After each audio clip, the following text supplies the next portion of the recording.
Hi, I'm Vasilis and I'm going to talk through the third section of the data management plan, data management, documentation and curation. By the end of this video, you will be able to understand and complete the third section of your DMP application.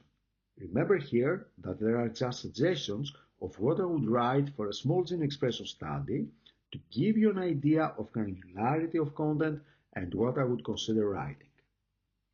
Previously, I showed 9 sections that I'll consider in this video series, noting that not all funders ask for these to be written. I proceed here to the third of these. Let's start here with section number 3. The management, documentation and curation of the data. I find this section particularly useful when using the DMP as a live working document. This section consists of 3 subsections. The first subsection is focused on the storage and accessibility of the data by members of the project team. Here we are considering data storage and use before it has been shared in the public domain. We start by saying that we have sensitive human genetic data.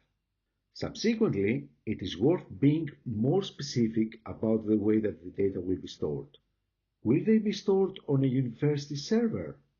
Is there any strategy regarding their security and/or backup? How often are you planning to keep backups?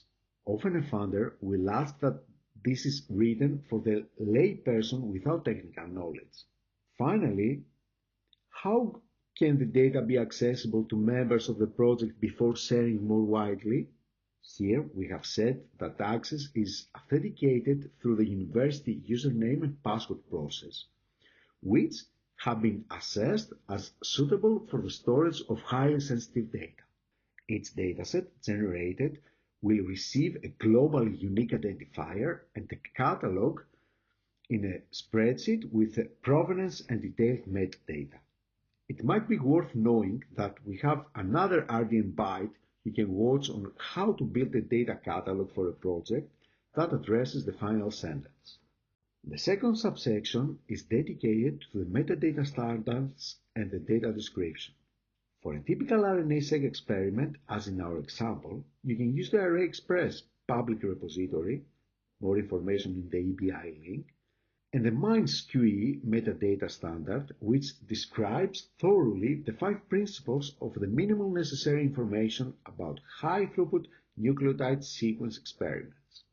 For other data types, it is worth looking at the fair sharing resource, which catalogs metadata standards and public database repositories, amongst other things.